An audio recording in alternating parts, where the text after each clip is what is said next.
my goodness, y'all. We're going to have so much fun tonight, and we're going to be real and real fun, both of those together, because I am super excited, and I just can't even tell you. I'm excited to have my good friend on this show. It's been past time. It's past time for him to be here. Let me say hello to a few folks before we actually dive in, because I want to share his bio. First of all, let me introduce myself for those of you who don't know me. I'm Tanya Smith, and this is Stream Like a Boss TV. And we go live each and every Thursday at 8 p.m. Eastern, usually. We're going live a little bit earlier tonight because of our special guest, and we wanted to honor his schedule, which I'm sure we're going to get a chance to talk a little bit about those things and people that are important to him.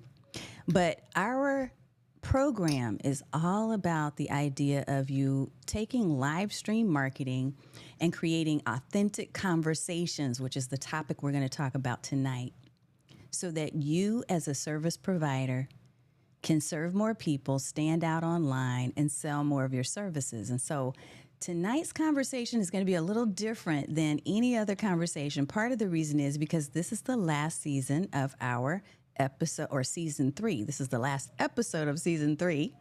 And I wanted to take us out with a bang. Thank you so much, Gabe. Look, I'm getting some comments. I need to fix this up, though. We're going to fix these comments to make sure that you can actually see them, because I have just recently realized that Ecamm has this amazing comment thing. It's already fun, Gabe said. Yes, it is. Yes, it is. And I'm excited and thrilled that we're going to get a chance to hang out tonight. Look, let me stop. I'm going to come back and welcome everybody, but I got to share this first. The guest that we're going to have tonight is this guy right here, Dan Roth.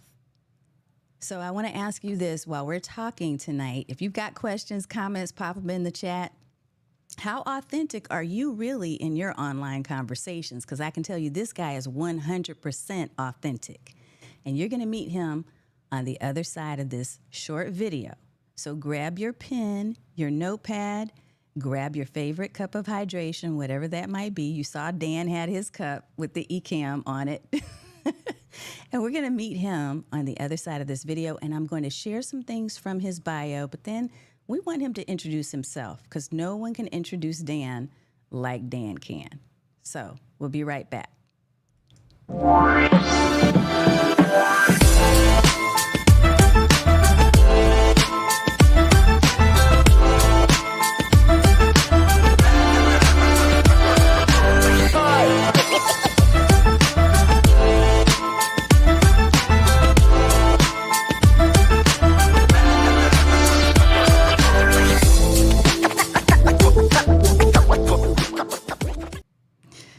Dan Roth in the house.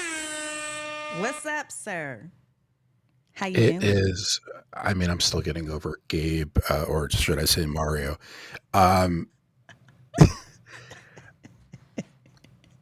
You know, I'm gonna pull a phrase that you tell me all the time, and that is, things happen when they're meant to happen. So I'm not late to the show. It's not overdue. It's right when it's meant to be. That's absolutely true. As a matter of fact, that's gold. That's confetti gold right there. So what you're saying right now is that you preach gold. I I try. agree with you. I agree I with you. try. I try. So, Dan, you know I'm going to do the whole formal thing because I need to do the formal thing, but I also want to introduce not only you, but also say hello to some of the folks that are in the comments in the chat section in just a second. But before I do that, let me do my short introduction. I'm going to try to be as formal and keep a straight face as I can. I'm going to try. Look, Dan and I hit it off right away, y'all. He's my brother. He's somebody who is dear to me. He's a trusted friend and advisor and colleague. So I'll start with that, but then I'm going to read you the formal stuff. So Dan Roth is an award-winning, internationally recognized recruiter, DEI program manager, professional speaker, TV show producer, and influencer. Diagnosed with attention deficit disorder at age 7, He struggled with anxiety and depression from an early age. Shortly after graduating high school, Dan started to use his lived experience to educate others on what growing up neurodiverse is like in order to normalize the conversation and to let others know that they're not alone. That mental health focus became a central theme as Dan expanded his work to include diversity, equity, and inclusion, women's and disability rights, and assisting job seekers. Since Dan experienced a renaissance of sorts, when his twin girls were born in 2019, he has quickly become one of the most recognizable names on social media with a specific focus on LinkedIn.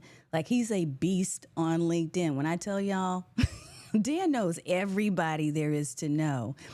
Over the last 3 years, Dan has been recognized as one of the top 25 job search experts to follow on LinkedIn by JobScan. He's also been featured in the Wall Street Journal, New York Times, Business Insider Magazine, the South African Times, LinkedIn News, CNBC, and the Business Journal. Refusing to be silent, Dan continues to be a voice for the voiceless. I could say all that with a Where straight face. where did you get that from? I know. I thought you were going to read the short bio. That's like my long professional bio. Um, and I'm sure people are like South African Times. Like when you're in school, like what's the one thing that doesn't go together out of the other two? Uh, but for those in the audience, specifically from Nigeria, Shawadada, um, that's Yoruba. But it's great to see everybody. Um, I see a lot of really incredible people in the audience. We're going to pop some of these comments up because we need to say hello. We need to say hello to a few folks. So, Amber says, "Hey, hey, from New York. Nope, from not New York City, from North Carolina. Let me fix this box real quick here because I see that changing it on one changed it on the other. So we're going to make sure we can see your comments there." Gabe says, "What's up, fam? In the house." Yes. JP High Tech Reviews. Hello, family. Glad to catch both of you on the live. We're glad to see you too, JP. What's up? Okay, look, Gabe said he saw you kind of dancing to the fire intro music. Well, it's white boy dance. It's like moving your hat up and down. That's about as much dancing as I do.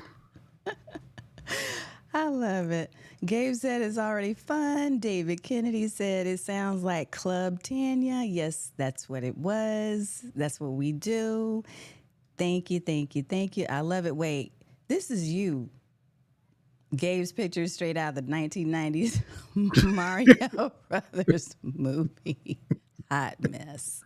Look, Veronica Tatum has a comment for you. You truly helped her today, and she's regrouped after meeting with you this morning. This is the kind of thing that happens all the time. And look, Dan, you are known for helping and supporting other people.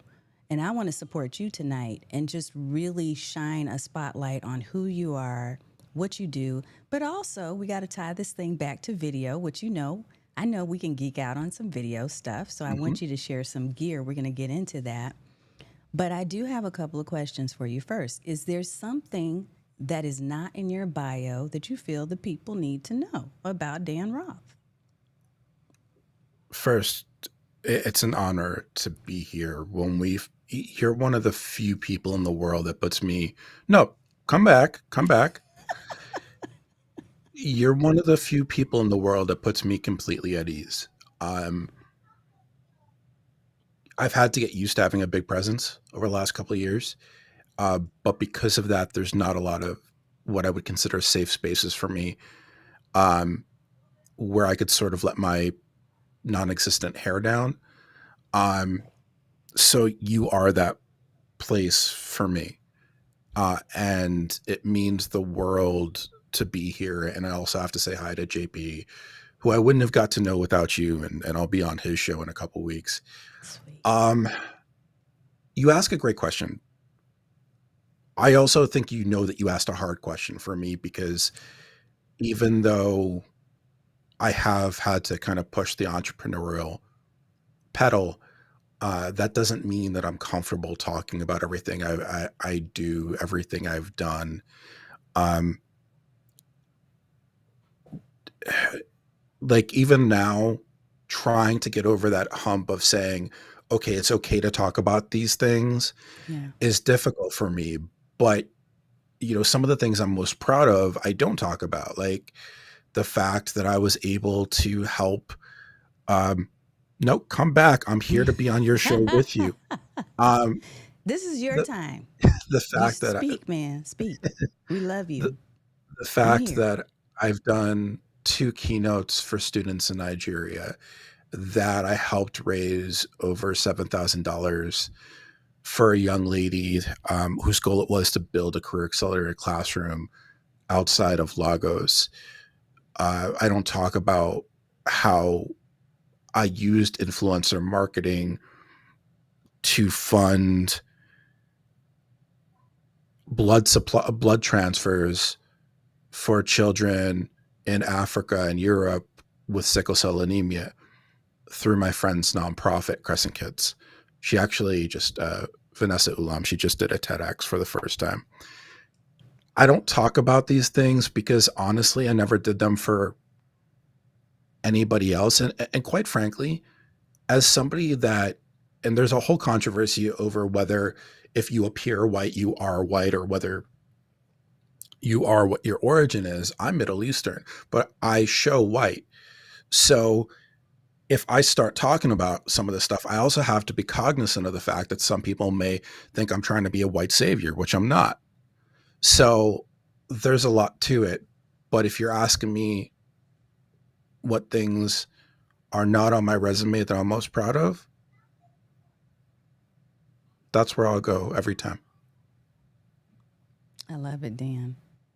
Look, you're always so honest and so real. And this is the reason why I really wanted to hone in on the idea of authentic conversations. Because I think we're in a place in society right now where it's easy for people to fall into the trap of creating this fake persona and being somebody else, especially when it comes to being on camera. So one question I have for you, I've always wanted to ask this. I'm going to ask it now. Where did the Honest Accomplice come from? What's that name about? How did you title yourself that? So the long story short is that when I was recruiting, um, and when I first came on social, I had a huge post. I think I could say confidently, I was probably the first one to do this, where I connected job seekers to recruiters um, in the body of a post, and it gained, I think, 100,000 views per week and 1,000 plus comments. I put job seekers in front of 5.7 million people over 2 years before I decided to stop it. Um, so at that point, being a blunt guy from Jersey, I called myself the honest recruiter. Well, when I started working for Amazon, I very quickly learned I don't necessarily love the recruitment side, but I love the strategy side. And then as I got into DEI, um, I was granted the name Accomplice by friends in the Black community, because being an accomplice is not something that you pronounce yourself. It's something that you are named. Yes. So the progression from recruiter to accomplice, knowing that the work that I do, not just now, like this isn't just DIB equality, that's not a job for me. This is my life every second of every day. So that's where that came into play. Um, and I don't believe in changing things all the time, so I've stuck with it. So, your journey, this journey that you're talking about in DEI, women's rights, disability rights, it's really inspiring. What led you to this path? What motivated you to enter into this field of practice? Why is this of interest to you? Okay, it's about to get real. Uh-oh. Um, so my reality is that growing up at a time when people didn't know about ADHD, and I have language processing disorder. So if you ever see me looking up, it's not because I'm avoiding eye contact. It's because sometimes I have issues taking what I'm thinking up here and pushing it out through here. Because of that, I got bullied a lot. And I had very few safe spaces. So my mother was the educator, the disciplinarian. My father was the one that sort of gave hugs. And coming from that sphere where my mother was really the dominant personality in my household, I wound up in this pattern where the people I would learn the most from were strong women. So I very early on got interested and involved in uh, gender studies, which is actually my minor. I was very early, and pardon the trigger warning, I got involved in rape prevention. Um, and over time, it expanded and it grew. And then one of the stories I hate talking about the most, but I do that I do because it's important, um, is when my kids were born. Not only did my wife almost die in delivery, but right after that, I went into postpartum depression and burnout. And in those moments, I realized that if I didn't do everything in my capacity every day of my life, every waking hour to create a better world for my wife and children, then I wouldn't be doing right by them. Mm. Um, and does that put me at risk for burnout? Sorry, your show. Perpetual. Yes, I am perpetually burnt out. Do Yes. I, am I busy to a fault? Yes, I am busy to a fault. But I also am very keenly aware that my legacy, I may never see the fruit of my legacy in my lifetime. And I'm okay with that as long as my children and hopefully my future grandchildren, I don't want to make the assumption in this century that women have to have children. That's not our right to say or not say. Um, but I know it's not gonna, it may not be there, and I'm okay with that. Dan, you said so much. You said And so much. it's just like this much. I know it is. I know it is, but I just get goosebumps sometimes when I listen to you speaking on other platforms. When you and I are speaking together, I know you're always the same person all the time. So the things you say, I know are true. I'm going to pop up some guest comments because there's a couple of people that are giving you your due. Let me say that. Dan, Which you always are, is awkward.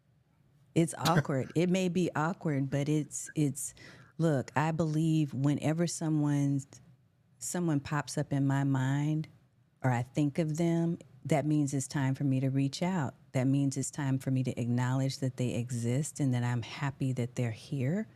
So, look, get It's excited that these Tanya, people are happy. if you really quick, if you pop up JP's picture again, you know That's where he funny. got it? He raided the Mormon retail shop to get that hat. You know what, JP? You're going to be mad you said anything nice. No, I'm just kidding. Love your humbleness, bro. Inspiring. Thank you for sharing. Gabe said, yes, love this. Absolutely. Look, I know something about a lot of the people that are in this audience right now. Many of you are, I've met you online. So, Dan, I met you online. We haven't seen each other in person, but I feel like we have this connection. I feel like there are a lot of family. There's actually, I sometimes have more connection with my family that I've met online and never seen in person than I do my real blood family. That's real talk. How You is know, it? Go ahead. go ahead. Sorry, I didn't interrupt. Mm-mm, you go. No, after you. But I was just gonna agree with you. I mean, mind you that I don't like my brother, but that's a different story. Well, I was going to say, I wonder how this connection that you're able to make with other people, how are you leveraging video right now to be So able to do that? let me first state that while I'm very good, and this is something I talked about this morning, but I'm very good at connecting people in this avenue because I have a lot of comfort over the last couple of years in the zone. And even before the pandemic, I Mm-hmm. worked from home. Yeah. When I started speaking professionally, I had severe social anxiety. And the reason for it is because when you go from knowing all these people here to being in person, there's a certain expectation that you believe people have of you. Mm-hmm. And there's this feeling that you have to measure up to what this association is. So like when I first did my speaking engagement, I was back in the corner for 3/4 of the time hanging out with like my closest friend there. Mm-hmm. Um, when people were like coming up and wanting to get to meet me. And I'm bringing this up because it's a very real thing as we're talking about being on video, as we're talking about this different stuff uh, on here. Sorry, I'm reading some of the comments. I Um, know. but so here's the thing. My background was in journalism. I went to school for it. Um, I started speaking very, very early on. The very quick synopsis is my mother was a 25-year kindergarten teacher. Every week I went into her class to read books to the kids. And let me tell you, if you could keep a 5-year-old's attention, you could keep anybody's. And that's honestly one of the keys to my success. So when I came on LinkedIn, first I tested out and wanted to check what forms of content worked best. But then there's also a measure of when you put something out there on video, whether or not you can delete it or not, there's that sense of it's out there, it's always going to be. And to me, that was the essence of taking a leap. And I believe that I have to be a voice for the voiceless. So as I start getting on, I continue to come on and learn video. I was using StreamYard at the time, and I started going live every time I had a hard situation. If I got turned down for a job, I went live because I wanted people to see that it was okay to be vulnerable, to Mm-hmm. be empathetic, to have the feelings. And I don't want people to have to say, well, other people have it worse than me. BS. Yeah, other people may be going through the same thing that you are, but that doesn't take away from the fact you have to go through it. And I wanted people to understand all of this. Now, what I realized very early on is people started showing up. So Mm-hmm. then, as I am strategically looking at how I'm going to build my brand, whether it's recruitment or otherwise, and this is also the turn of social audio, well, how do we go? How do we bridge this gap? So I started doing more live videos where I'd help job seekers. I started using social audio, doing a combination thereof. And then a really two really big things happened. One is I met a woman by the name of Jen Buck, who's like family to me. You two are very similar in a lot of great ways. And she's a professional speaker. And she got me to want to be a professional speaker. Uh, so I realized that if I up my video game, even though I was starting off in the industry, if I could produce a better quality video, especially virtually during that time, that I could actually raise the price I was asking for so that I could charge a more premium amount because the product was better. The second thing that happened, and this is where Gabe comes in, I'm going to sort of give him some kudos, unfortunately. Um, it is that I had an opportunity where I wanted to step in the background and really learn the production side. And my mentor in the DEIB space, Future Kane, wanted to produce a program. And for me, I realized my production standard was not at the same standard of who she was as a human being. Mm. So in order to make sure I did her justice, Gabe was using Ecamm at the time. I decided to switch over to Ecamm. And along the way, I got to learn how to customize everything. I got to work with Anna Gill and Fulgence Henry. Katie Fox, the director of marketing for Ecamm, is a very close friend of mine. I and I started learning about how to customize all this and the equipment. I listened to Doc Rock and Luis Vega, and I started getting relationships with all these different manufacturers. Yeah. And then I started learning video editing and graphic design because I can't afford to pay $10,000 to have somebody else do my stuff. So, hey, I'm going to learn it and I'm going to grow and I'm going to do my thing. And you know what? Now I run it as a business because I can't find a job. Uh, and I'm damn good at it. Yeah. So, but here's the thing. And I want to make this quick point because it's so important with the neurodiverse community. Before my kids were born, if I had a situation like this where I was faced with a scenario where I didn't know how to do things, I would have given up very easily. I would have slunk down in my chair. Now every day I challenge myself to do something new, to learn how to add to what I'm doing, how to maneuver a cam differently, or how to bring in a new setup, or and it's so exhilarating to know that for 35 years I was holding myself back because I didn't have the confidence, and now I could do whatever the f I want to Hmm. and be good at it. And if I trust me, like, this is going to be the corniest thing I said the entire show, and I hate the fact I'm saying I'm going to have to kick my own rear. If I can do it, y'all damn sure can. Look, you're not wrong. You're not wrong. I just slipped into my southern vernacular. You're not wrong. You're not wrong, Dan. And that is, look, the thing is, a lot of people don't embrace that side when sometimes we do have to have a little bit of a nudge or a push to find out what we're really made of. And I'm grateful that you've had this opportunity, not had it, but you're having this experience right now to show you exactly what you're made of.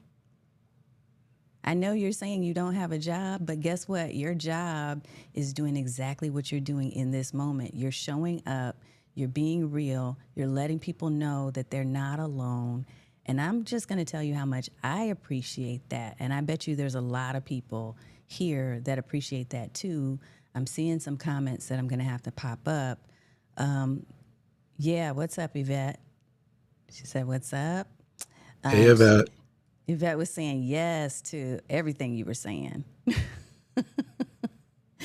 Hey, Kimberly G in the house. If anybody, if you have been touched in some way by what Dan has shared so far, feel free to share that in the comments. If there's anything that's popped up now, Retilia said, she said, mind you that I don't like my brother.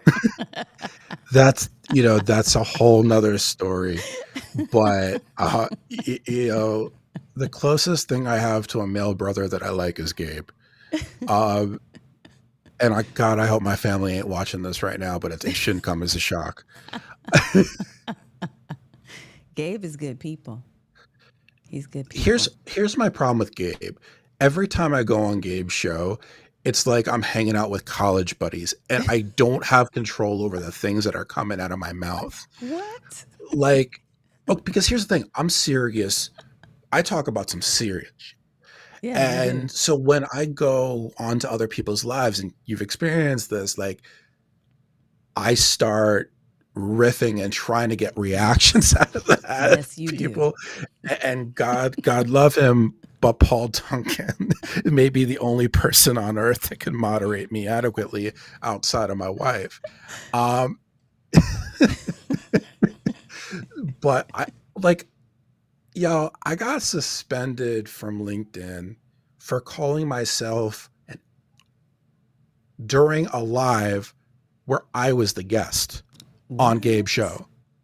Yeah, last year I was going on Gabe's show for the first time, and in the comment section I said, "Who's this a-hole that you're bringing on the show?" referring to myself, and somebody reported it. So I literally got suspended for LinkedIn for calling myself an a-hole. Oh my goodness. That's crazy. That's nuts. Wait, so Amber said, I love the banter between Dan Roth and Gabe Liel on other people's feeds. It makes my day. Yeah, but not the host don't. Look, I have to watch it. I have to pay attention because sometimes I'll pop up comments and I don't pay close attention to what they say. So I do have to watch. When Dan's in there, I'm like, let me pay attention before I pop this up on screen. I swear to you, I try to be good. It's just like it's a very weird thing for me. Mm-hmm. But coming from Jersey, the thing with it was is that if I'm not razzing you, I don't like you. Like we just gave people a hard time, and I know that I might be talking some stereotypes, but that's just the way that it was. Yeah. And when I moved out to California, like one of the reasons I had to start working from home is because I would talk and people would not understand what was coming out of my mouth. It was like I was speaking a different language or something. So I'd wind up in HR going, what the heck did I do? And like, oh, you said this. I was joking. Like, you can't tell the humor in my voice. No, you speak very monotone. So here's my question for you, Dan. If that's the case and that's your personality and that's who you are, what in the world made you choose LinkedIn to be your platform of choice? That's the most, when I look at different platforms, I'm thinking like LinkedIn is the most conservative, stand up, structured space, at least for me. Yeah, what you're saying is that it's a very white platform. I don't disagree with Well, you. Um, I mean, I'm just calling a spade a spade. So, so here's what happened. Right at the start of the pandemic, I took a job as a regional manager, and within about 3 months, because of that burnout, because I'm not going to put this on, I'm not going to say I wasn't guilty, but because of the burnout, because of the postpartum depression, I wasn't being my best self and I got let go. And I tried everything I could to get a job back in my circle. Well, I ran out of options. I went on what's that stupid website called that is like Twitter for old people? Nextdoor. oh, yeah. Um, Nextdoor, and anybody question? One guy that worked at Northrop Grumman, um, former military. Really he made a recommendation to me. By the way, if this keeps going in and out, let me know. I'll switch cams. Yep, it Um, did just a I second don't know. ago. I'll watch it though. Okay, let me. Yeah. Yeah, if it keeps doing it regularly, I'll switch over. Okay. Um, so he said he made a suggestion to come on LinkedIn. Now I didn't know LinkedIn from Diddley Squad. I had 349 connections. Most of those were from when I was working in psychology. Um, yeah, most people don't know that either. So I started coming in, but like you said it yourself, I'm not going to be different no matter where I go. But the gross majority of the stuff that I'm also putting out there is serious, serious stuff. And when you talk about it being a very conservative platform, heck yeah, it's a conservative platform. But look at who's doing well on it. The Lisa Hurleys of the world, the Latanya Smiths of the world, the Stephanie Nuesis of the world. I'm not here to pander to a repressive society. I'm here to be one of the linchpins that helps bring it out into a more conducive, inclusive place that presents a sense of belonging. All right. That's who I am. I'm going to go into those tight spaces and I'm going to beat the walls until everybody could get in. Mm, mm, mm, mm. Look, popping up comments. Ray, I told you he is honest. He will say what no one else will say. But Yvette said, I love what Dan is saying. I love what Dan is saying. Yeah, and most people, when they really get to know you for who you are and for what you're capable of and for the wisdom that you can share. I think they love what you're saying too, Dan. Well, here's the thing. I'm very direct, Yes. bu- and I tell people like it is because for me, that's always what worked best. Yeah. I don't believe in wasting people's time. But here's the thing, not everybody's ready to hear the truth. We see that in DEIB all the time. Yeah. We saw that, with all this for everything that was done with when George Floyd happened. Mm-hmm. Look where it's been in the last year and a half. It's gone to shit because Yeah. we live in a society where those things don't stick. So, yeah, the I'm going to be direct, I'm going to be blunt, but at the end of the day, I'm also one of the most kind-hearted people you're ever going to meet because everything that I do every moment of the day is coming from a place of love, unless you're on my bad side, and then God forbid. And quite frankly, the only way you get on my bad side is not by doing something to me, Mm-hmm. it's by doing something to somebody I care about. And here's the other thing. I am very liberal with my block button. Some people will say it's pandering and only wanting to tell one side of it. I'm 39 years old. I am too old to be dealing with BS nonsense high school BS. Wait, hold up. I got to put this up in case y'all didn't know. Yeah, we don't have time to play games like that. So James Hicks, my brother, Mr. Hicks is in the house. Thank you, sir. Great Hey, discussion, you Mr. Hicks. too. What's I give up? James a really hard time, but he's an incredible person. He's good people and He super really is. intelligent, super smart. I love it as well, but my stomach is hurting for laughing so hard. I know. It's true. He's fun and he's honest. Look, so you mentioned experiencing a renaissance Yeah. after your twin girls were born. Rebirth, it might be a better way to put it. Like they're the person I am now to the person I was then is two. The only commonality is my heart. Um, People talk about having that moment where things just change. And I spent the majority of my life waiting for that to happen. And then my children were born. And let me tell you something. When people ask me, like, how do you keep going? Well, it's, I surprise myself because there are times I deal with things that I think are going to knock me off my socks. But then I go out into the other room. I look at Brooklyn. I look at Haley, who will come on if you want her to towards the end. Actually, I think she's naked, so never mind. Um, my daughter loves to just take her clothes off. And, and like, there isn't that back button. Yeah. I don't have a back button anymore. And look, I'm the first person to say I don't have a great sense of self worth. If people ask me, do you love yourself? I don't know how to answer. But what I do know is I can never go back. Your kids, your children, your girls, they come up in your conversation, in our conversation often. I have girls too, as you know. So Yeah. we both have, we've got daughters. What are you, what is on your wish list for your girls, say, in the next 10 years? What would you like to see possible for them? So before I get into that very sensitive subject, um, I'm going to make the Ray, assumption your name is Ray Raytilla. Tilia? Mm-hmm. Raytilia. Um, I did accidentally say black at first. I have to be honest with you. We were going forth on that discussion, and I think my mouth was running quicker than my brain, or vice versa. So you actually caught that correctly. I wasn't going to say anything, but I'm going to own it. Um,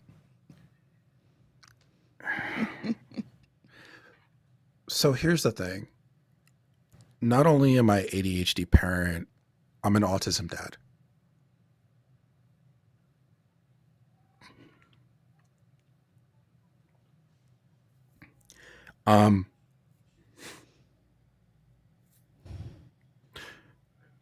Take your time. It's hard enough for a child to grow up in a day and age where there's more violence in the United States than ever before. It's hard enough for them to grow up when bullying is at an all-time high and when you have to worry about children bringing guns into school because their parents haven't locked their drawers. Then you take into account the fact that white women are only making 82 cents on the dollar. Black women 56 to 66 cents on the dollar, and married women actually 58 cents across race compared to their husbands. And now you add in something like autism, which I'm not going to call a disability because she's being brought up to understand that it's her superpower.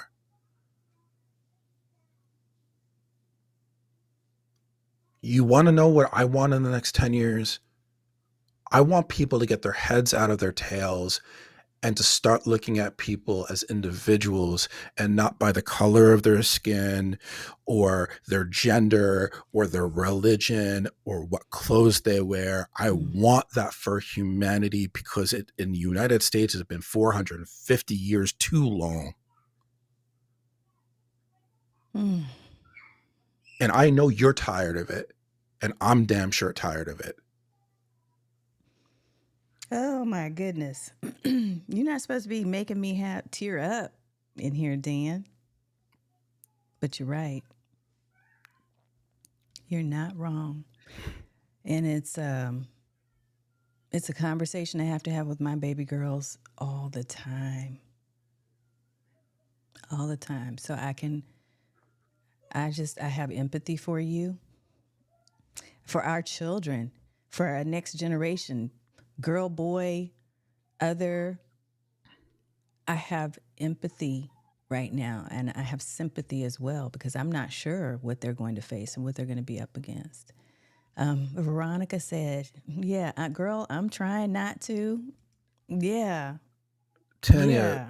this is about the parents. When my children were born, they weren't reading Green Eggs and Ham. They were reading a book called Please Don't Touch My Hair, talking Mm-hmm. about black girl hair. I'm Jewish, my wife's not. We're bringing them up with knowledge of all religions. We don't but abide by traditional gender norms.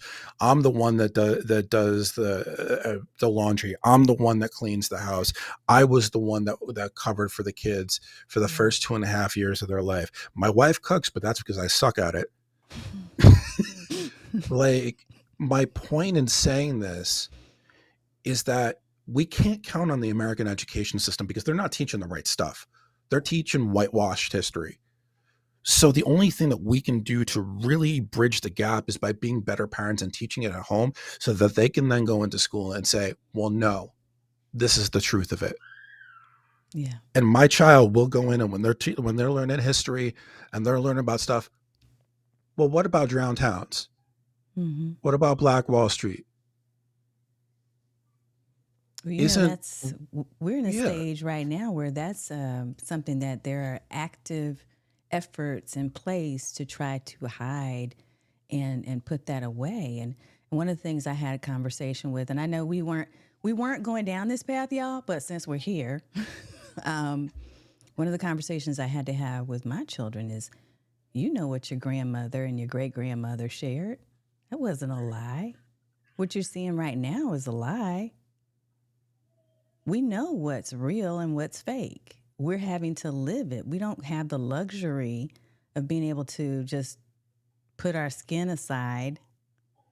My eldest daughter, as a young child going into kindergarten, was teased so much about her hair, her natural hair, and her nose and her lips that I ended up pulling her out of the public schools and I put her into an African American Christian school where they were doing braids, cornrows, cooking collard greens and cornbread for lunch, telling those kids they were beautiful, making sure that they knew that they weren't, even if they were different amongst each other, they still had commonalities. They were all still valued. And I had to intentionally do that. I drove way further than I should have been driving to take her to this little church school because I was so set and intent on making sure she knew it was okay for her to have the hair and the nose and the lips that she has. And it's sad that we, in this moment in time in 2023, are trying to explain to our children why there are people telling them that they don't belong, that they should go to another country when they were born here. It's sad when my kid has to go to school and on her first couple of days, she's worried and concerned that something's going to happen. And she's calling me every 5 minutes or texting me and saying, Mom, I'm okay. I'm just letting you know I'm okay. Why? It scares me to death. Haley's gonna start preschool on Monday. I'm terrified. I gotta tell you, I'm seriously terrified. And here's the thing: Yeah. I'm not smart enough to homeschool them. Now, that's not a knock on myself. I am not an academic. That's not a Mm-hmm. bad thing. But we see this all the time, and I'll tell you, like going back to LinkedIn a little bit. I'll tell you a quick story. I go on this guy's show, and it's me, him, and a black woman, and he starts talking, and he's like, I told him it's not okay to touch people's hair or talk about people's hair because it came up, and he's like, the hell with it, I'll touch anybody's hair I want. I'll go up, I'll grab. Da, da, da, da. I got so pissed off, and this woman just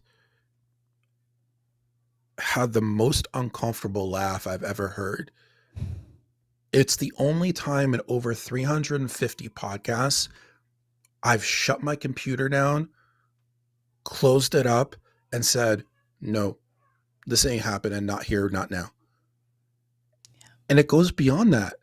Just the other day, I had to put up out a post, dear white people, because you see black folk will put posts that saying, hey, black people, um, this is a safe space. And white individuals are taking this like it's an attack on them. Like, get over yourselves. This isn't about you. This is about a marginalized community that has to have conversations before going on a normal drive, just in case they get pulled over, to say, hey, this is a safe space. This Yes. ain't about you. White people, this ain't about you. I am so tired of having all these people come in. So going back to your question, why am I on LinkedIn? There you go. Because I'm one of the few white people that's going to go up and say it to your face. And I don't care whether I'm in a room where everybody wants me there, whether nobody wants me there, because I know that is my God-given duty to create spaces of opportunity and safety, because race is a construct and we are all loved. Well,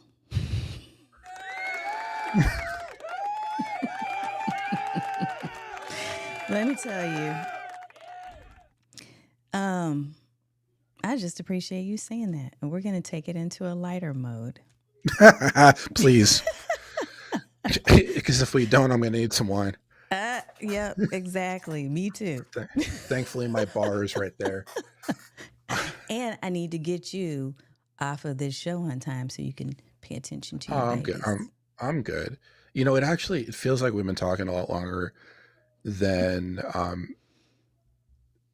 than it has, but this, just to give everybody a little insight, when Tanya and I first started about me being on the show, this was actually, I think it was sort of a concern, Yeah. because you said to me, like, well, what do you do? And at that time, I really wasn't doing as much. Yeah. it, everything I was doing was DEIB related. Mm-hmm.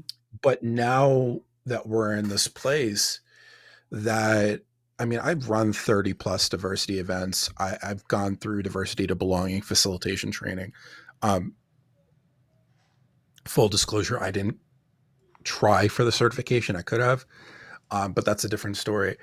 So the fact that we're here now goes back to the first thing that you said, is that there's a time and place for everything.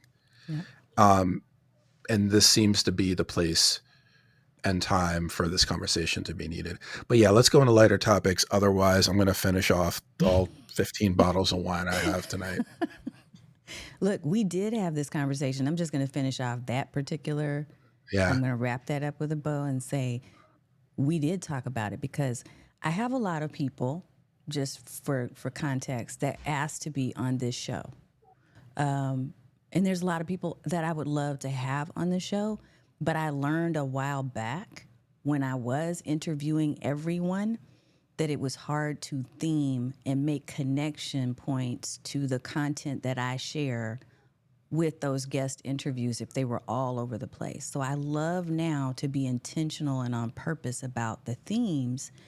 And what I found, like you said, to be true, and I do say this all the time, Dan, so I'm glad you're listening. Right message, I right listen to women. It's person. just guys I don't. My mantra has always been, since I've been doing this live stream thing, right person, right message, right time. And so, yeah, the right message, right person, you're the right person in this right time. We get to talk about video and how you moved into that space, in addition to all the things that make you who you are. And I can't take off my hat of being a black woman who has two black daughters. I mean, that's me all the time. The fact is, sometimes I tone it down a little bit to make certain people feel comfortable in certain environments and situations, but I'm always who I am at 110% of the time. So I do love that we got a chance to talk through some of that, get some things off our chest. I know I just rolled my eyes. I rolled my eyes not at you, but at the fact you need to code switch. Yeah, but code switching is a thing. I know it's It's what gets us through, Dan. It's the fact. it, It's what helps us to survive and to thrive. It's what I've taught my daughters, that you need to accept the fact that this is where we are, and you use that as a powerful tool. You don't look at that as though that's something that's a negative or something that makes you weak. You look at that as something that helps you to be able to navigate easily in all areas so that you don't create blocks to the communication you're trying to put out. So it works for us in that way. It works for I, us. I get it. It's just, as an accomplice, as a co-conspirator, as an abolitionist, those are the structures that we aim to admonish and remove so that you don't have to. Right. And I love that I get to have accomplices like you. Look, let me put this comment up because I love it. Since we're talking hats, when Dan takes his hat off, it got way too serious. This is the only room in the house that doesn't get air.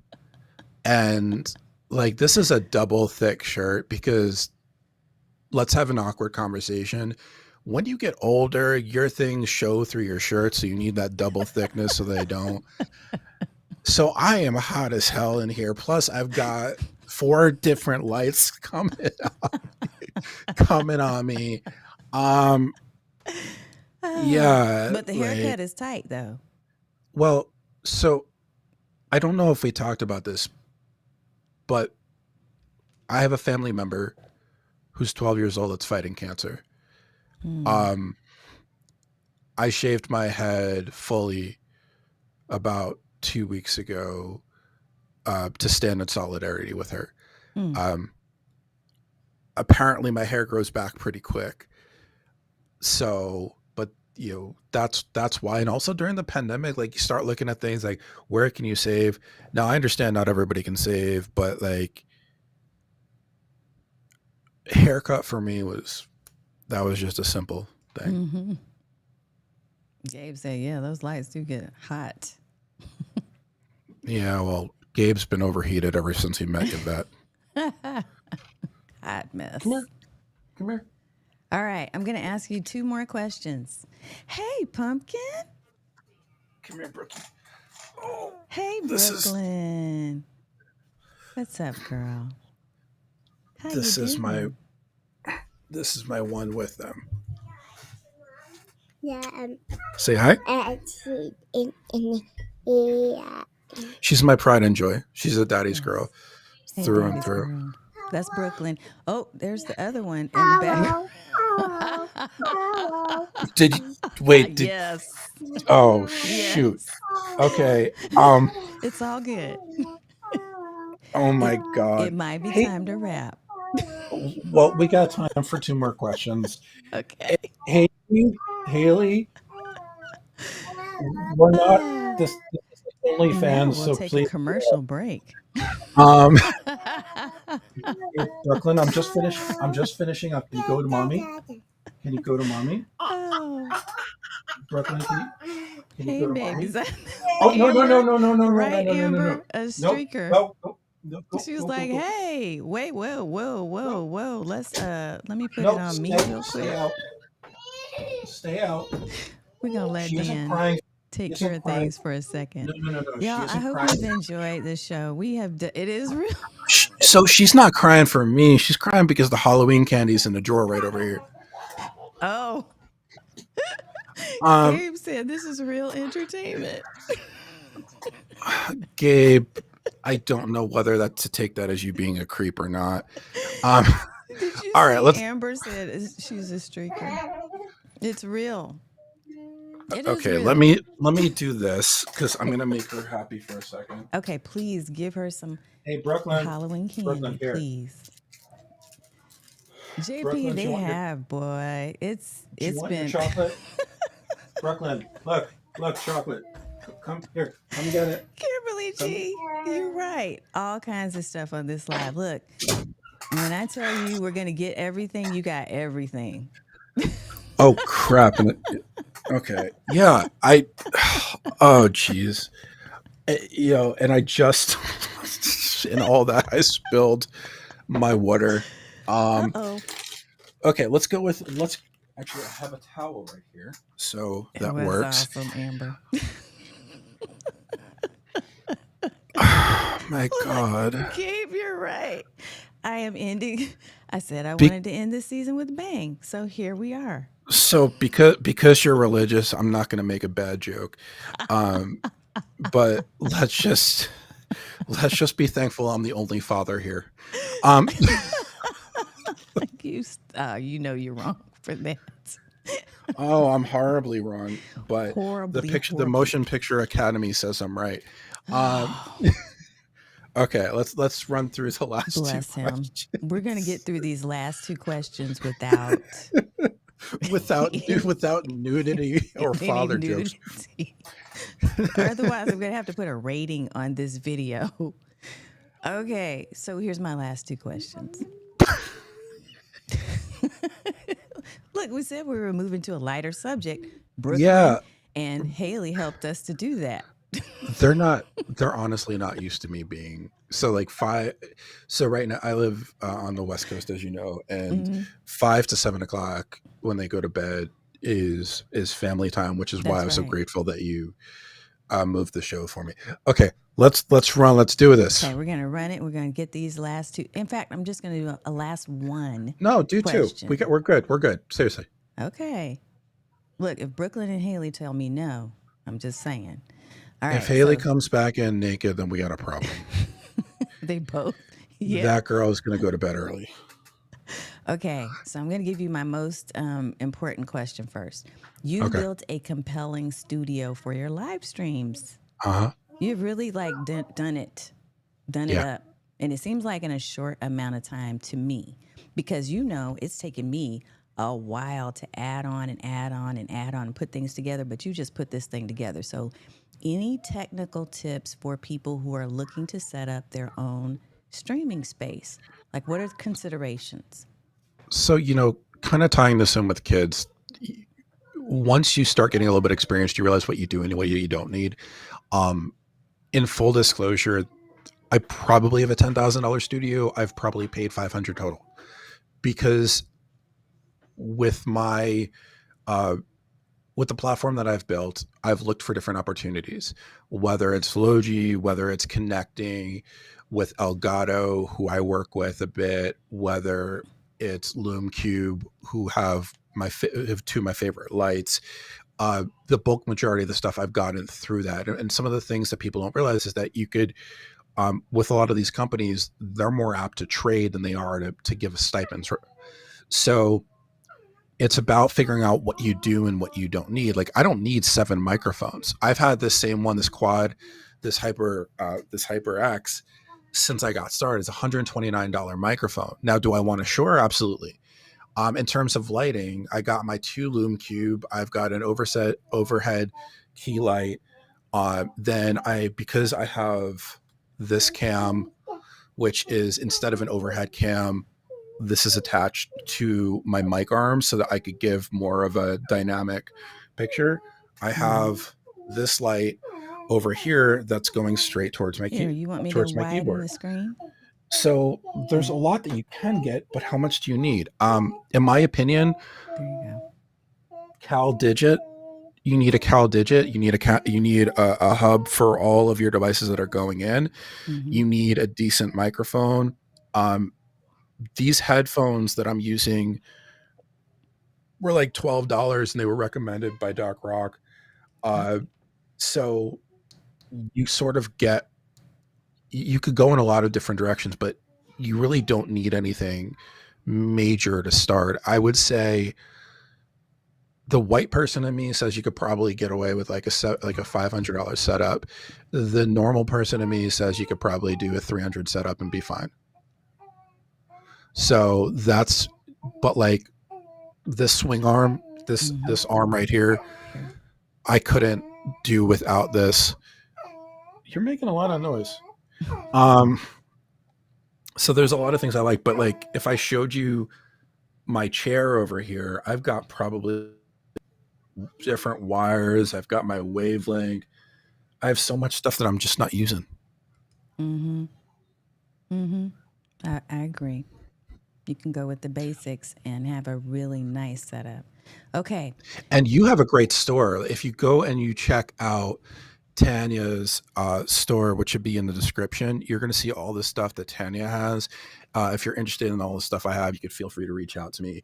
But Tanya's got an incredible setup. And we're not even going to talk about JP because like the reason Circuit City went out of business because JP robbed it. He bought all of it. See, I said robbed, you said bought. You said robbed. This is the difference between he and I. Yeah, like he's got so much stuff. I mean, he's the guy that plays Monopoly and then just for fun gets all this stuff. Yep. And like wants to go to the very end just to piss people off. He's watching. He said, "I take it as a compliment." I'm like seriously, when I go Christmas shopping, I just go over to JP's house and grab a bunch of crap. It's true. If I ever need a new piece of gear or any type of advice on what to get, I'm gonna call him up and say, "What's in your store?" And I mean your house. Yeah. Your studio. One thing I will say is if you're looking at getting a green screen, the Elgato green screen XL as opposed to the regular one. Yep. Is highly preferred. It's actually lighter than the smaller version and more easily put together. Actually, if anybody's in the San Diego area and wants a green screen, let me know and I'll give you my other one.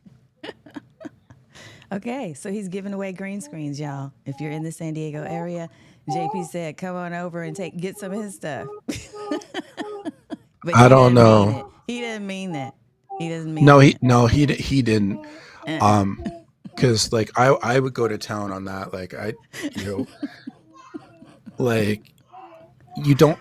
Okay, this is about to get this is about to get a little bit left, but you don't you don't take a Jew to a deli and expect there to be any pickles left. Oh Lord, Dan. So Mm-mm.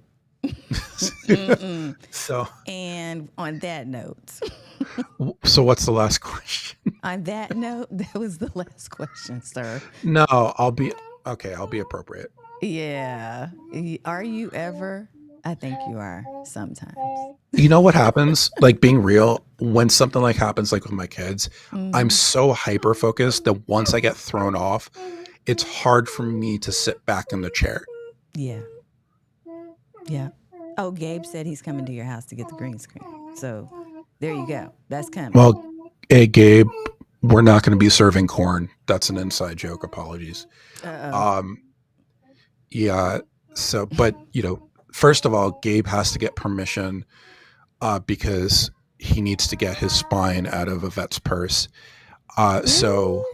Ooh, ooh, ooh, ooh, he did not go there, Gabe. I think he threw a gauntlet down, and we'll have to address that when you come back on the show. I've said it before, and I'll say it again. I don't, Gabe's family to me. I'm allowed to say that, and it's nothing that my dad hasn't said about my spine and my wife's. So it's all good. Okay, last question. All right. I think that's the last question, other than what is the favorite piece of video gear that you have in your arsenal right now? Favorite piece. I will tell you what I want. Um, I really want an ObSpot Tiny. That's one of those pieces that like I'm really intrigued by the AI PTZ cameras that allow you to pick up. I'm very lucky. I know a couple of the guys over there. Mm-hmm. In terms of my favorite piece of video equipment, I'm kind of in love with how I set up the swing arm right now. Mm-hmm. Like, I don't take a lot of pride in different things that I do, but this gives me so much flexibility to create a dynamic space. Um, I mean, we could talk about the stream decks. I don't have a loop deck. I don't have some of the other of that audio, but the video is interesting. I will tell you this. Um, I got an $800 camera from a company that wanted me to do stuff for them, and the camera gives a panoramic video. Oh. So it will capture this entire space. I don't use it very often because this place isn't clean very often. But yeah, that's a tough question. Um, if you want to know my favorite overall piece that I have in my entire thing, uh, this mic has been with me through everything. Yeah. I absolutely adore it. Like the only one I told you I want to get is a Shure mic, Mm-hmm. and then to give kudos to Katie, this is actually called the Dan mug Oh, is because I it? had yeah. So if you go to their website, the Ecamm website, um, I was giving Katie a hard time because they only had mugs this big. So she got A this big 24 giant. yeah, this is a 24-ounce mug, and if you go on their website, it's called the Dan mug. So can't live without that either. Shout out to Katie Fox over at Look, shout Ecamm. out for real to Katie. Katie's going to be on my show coming up soon because of You're Dan. welcome. Thank you, Dan, for making the I'll connect you connects. to I'll connect you to whoever you want. Look, look, I'm excited because Ecamm. So, for those of you who don't really get it, so Ecamm Live is the platform we're using right now. I think Dan mentioned it earlier, but it's what we're using right now to switch all these different scenes and to show the comments on screen. Even though I got to figure out my comments again now that the changes have happened from the beta to the regular. But it's an excellent platform. You have to have a Mac, so you have to have the Apple device or system in order to use it. So Mac computers, if you have a PC, you need to use something like vMix, or you can go to StreamYard, Restream, etc. But a lot of us in the Ecamm community really, really enjoy the connections and the networking that we get to have because of the people being so real and authentic. And so super excited that I'm going to be going to creator camp in a few weeks to meet. I know. Congratulations on that. There's going to be so many great people there. I mean, Anna is going to be doing photography. Yep. Fulgens is going to be teaching a course with, I think, Paul. Mm-hmm. I will not be going for a couple of reasons. One is I don't have the money. Two is I have never left my kids for more than 4 hours. Um, It's coming. it's sort of, I know it's not really Yeah. in my heart, but Yeah. I know it's coming. But they're going to be so great, and I just had to at the event we did yesterday. I just had to ship out the Stream Deck Plus over to the winner from there. So there's going to Oh. be a lot of really cool stuff that's happening at Creator Camp. Other people we might want to mention is Luria. Oh yeah. Uh, yeah, Luria is amazing. Paul Luria's Dixon my has some. girl. That's my girl. That's my heart. I I don't know Luria personally. She just feels like somebody I would get along with really well. She's amazing, and you would get along with her very well. So next creator Yeah. camp when they have it, we just need to all be in the house. JP just said, "Hey, oh, you going? Come pick me up." Dude, I'm going to be on a plane because nobody's trying to drive that far from Texas. No, nobody is trying. That's for darn sure. But no, it's going to be a really great experience. Yeah. And I'm glad to see so many of my close friends like you uh, that are going. But we'll have our own point in time where we have the opportunity to meet up, especially as We will. my speaking kicks into gear. Um, I don't know if I'm ever going to meet Gabe. I just worry about going to jail. Uh, The two of you together, I don't know either. But he did say, much love to you, bro. You did see yeah. that, right? Yeah, no, I see everything. That's the thing with being a producer, and you know how it is going on people's Yeah. shows. Like I've got two 32-inch monitors on either side.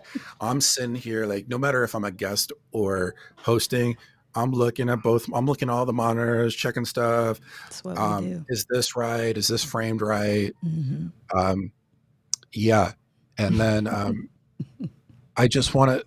The only other thing I want to, and I don't normally plug, but I know it's okay with you. Bradley Vinson, Oh, he's going to be doing a 3-day workshop on Canva sweet. next week, and he's got his own store. He builds a whole bunch of really great stuff. Mm-hmm. He's become a good friend since he did the one on Keynote. So I just want to shout him out because he actually had some issues with his website recently. So he needs all the love he can get. He moved from Gumroad over to another website. Is that So right? I Podia? for, I forget what happened, but they switched servers Yeah. and everything got dropped. But he said the Gumroad was okay. Yeah. Okay. Because that's where I So purchased a lot of his stuff. And Bradley Vinson, Marshall Fox, a lot of the yeah, people that you'll see in the eCam, if you go to eCam Live and you subscribe to the YouTube channel there, you'll find a lot of really good connections, people there that can teach you all the things you need to know about video. Right? My strong yeah, point is really strategy. It's about the content marketing and the planning and figuring out what am I going to say, when am I going to say it. But there are a lot of other folks that get into design and gear and just you name it. If you need to, if you're interested in learning how to do video, you heard Dan say earlier that it can be done. It's doable. It's just a yeah. matter of making the effort to learn. So, It's not easy, but you can do it. Real quick, listen. If you're watching this, that means you're connected to Tanya. If there's ever because Tanya's family to me, there's 6 degrees of separation. So if there's ever anything I could do to support any of you, I don't care if we've ever spoken a moment.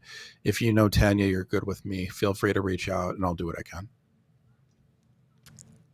okay, you heard it from Dan. Dan the man, my brother. Look, All I've right, just had so much fun with you, and I hope that you have an amazing evening. Go take care of our kids, my nieces. your nieces will have to do part two, but without any nudity. I know. Um, I like when she did that. I was so hoping, like, I I was so hoping nobody You was going to see warned that. the audience. Look, you warned me. You warned us and I'm a said, I'm a parent. Like here's what happened. She wants to go into a bath. yeah, And so she decided to get naked. yeah. I am so glad you are comfortable with your body. Um but Jesus. Like She's 4. It's okay. she is. It's But okay. like at least have some underwear on. That poor baby. All Bless right. her Hey, heart. You're gonna listen. have to show her the replay later. I I oh God. That's that's going in the vault. That's like that this will be the equivalent of like when we were growing up and people would record on VHS Oh and yeah. you'd bring it out and have to convert it. Like she's gonna see this video. Mm-hmm. Dad, I can't And believe you let me. knowing honestly, knowing her, she'll probably be like, "Ooh, I did have a nice butt when I was young." That's just her personality. So, all right, let Get me. on out of I here. gotta. Yeah, I gotta get out of here. I gotta cover for my wife. She's been gracious. All right. But yeah, let me know if you ever want to do part two. And everybody that's part of Creators University, I'll be on with JP on October 10th. So we'll get to have that conversation. But it's not going to be as good because you're not there. Oh, but I'll be in the audience. You will. I will. All And I right. love that. Deuces. Look, if you learned anything tonight, other than 4-year-olds that like to get naked before they go to take a bath, if you learned something, share. I learned something new or learned something new. That's the hashtag. Please feel free to show some love to our special guest, Dan. Dan is an amazing guy, and I just want you to, goodness, if you need to, go back and listen to some of the finer points of what we talked about tonight. Specifically, I want you to remember that you are valuable, that what you have to say and who you are is important. Doesn't matter how different you may be. Look, there's so many nuggets that were dropped. Neurodiversity, DEI, all of that. I didn't know what we would fully get into, but I'm glad that everything that we talked about was meant to come out tonight to touch someone in some way. I don't know who it is. I don't know which of you got something out of this conversation, but just know I appreciate you being here. And I always appreciate you being here on Thursday nights when we're here at 8 p.m. Eastern Time. So come back next week. And I promised a couple weeks ago that we're going to be taking breaks in between. So we're going to do 3 weeks on, 1 week off, 3 weeks on, 1 week off.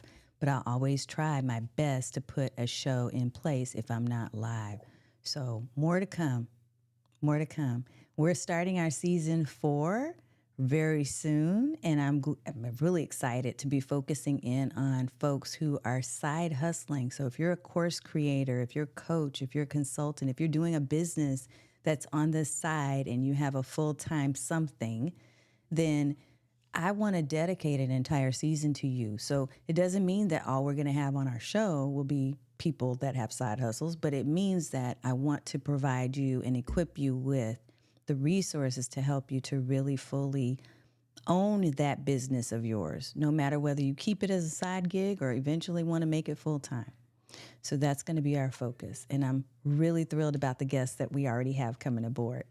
All right, folks, have a good night. And thank you once again for putting up with me and my amazing guest.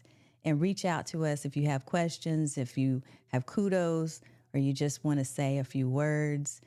We want to hear from you. I'll be watching the comments over the next couple of days to make sure to respond and acknowledge you and thank you and show you appreciation for spending the time here with us. Okay, take care, and we will see you next time.